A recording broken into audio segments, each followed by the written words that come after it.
Well, hello there, people. My name is Pedro Flores. I have a PhD in biochemistry, and I'm here to basically talk about what is the chemical warfare. Now, how it's been used, why it has been used, and how it's been a major novelty throughout the years. Now, this has been a major novelty. Now, what it consists in? It consists in using the toxic properties of a chemical substance for weapons. It's majorly been released in gases. It's been released in bombs, in grenades, in bullets. So this is what it's mainly used for. Now, throughout the years, throughout the wars, it's not a common subject to be talked about. Not all the countries use these weapons, although they are WMDs, weapons of mass destruction. So this is why countries use it. Now, countries use chemical warfare for hurting people. It's pepper spray, arsenic gas, resin, all that's a nasty gas. It paralyzes all your neurological system. It's been used in Russian Civil War. It's been used in different types of war. So that's it for all. I'm gonna present other scientists along the way. Hope you enjoy this presentation, and that's it right now.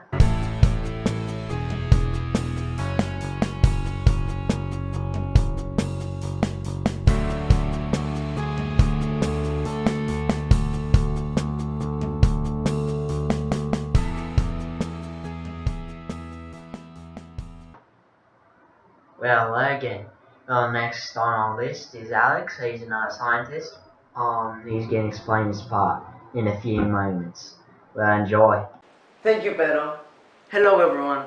I'm going to talk about a very special topic, that is the contributions of chemistry to medicine. Okay, chemistry is essential for developing new drugs and modifying the ones that already exist. Important compounds that modulate the natural and normal biochemistry in several bodies have been created through the cooperation of chemistry and medicine. Examples of these compounds are analgesics, sedatives, cardiac rhythm modulators, blood pressure modifiers, among others. All of these compounds are very important to improve our health. But chemistry has also played an important role in the development of chemotherapy.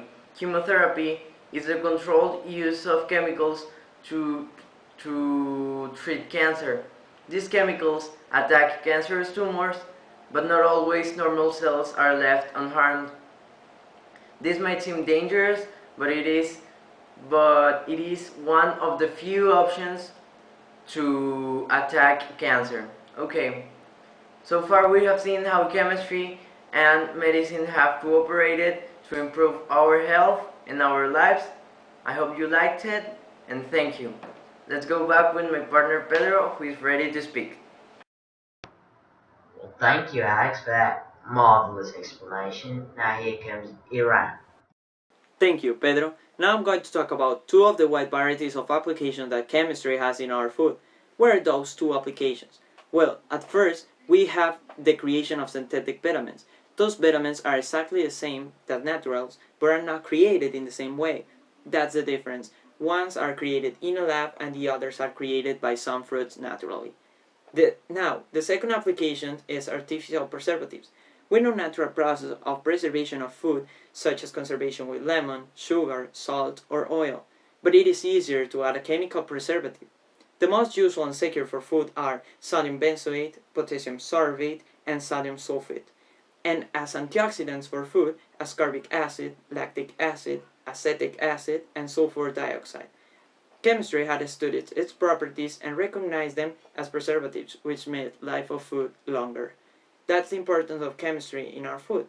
Chemistry has helped us also in what we eat. Now I'm back with you, Pedro.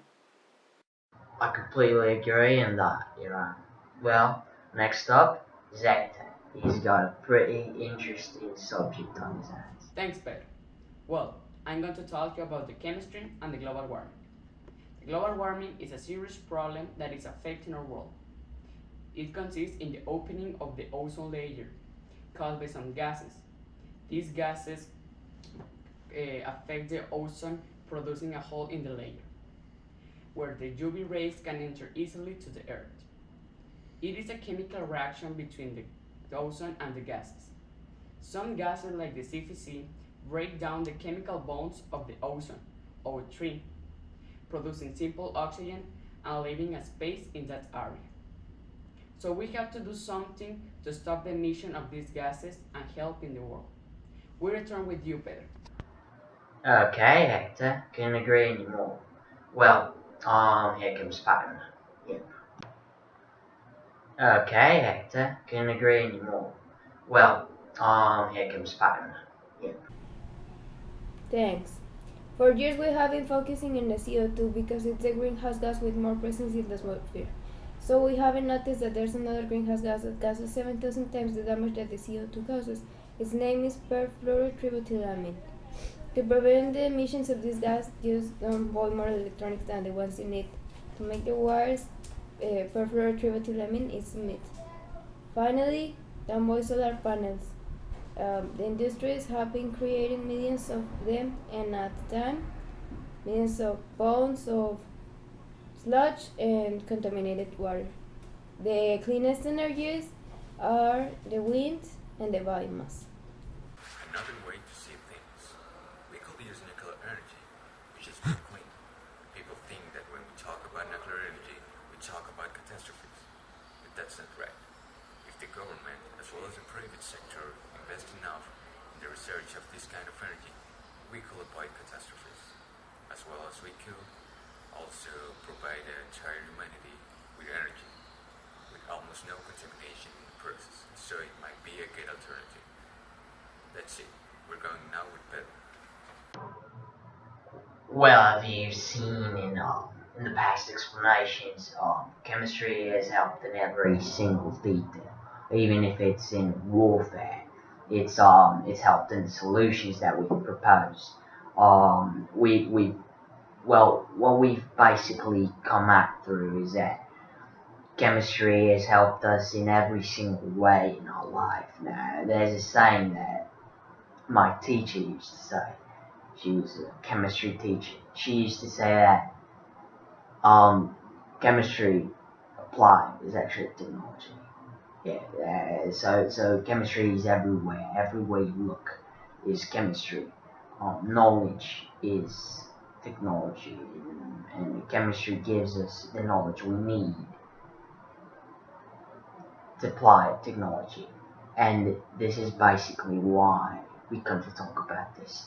We come to talk about this because chemistry has a major importance in our lives, in our daily lives, has a major importance in everything, in every single thing we do.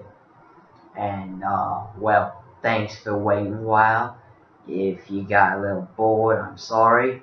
We're pretty boring scientists. well, well, that's it. That's basically it. And thanks for your attention, and hope you enjoy.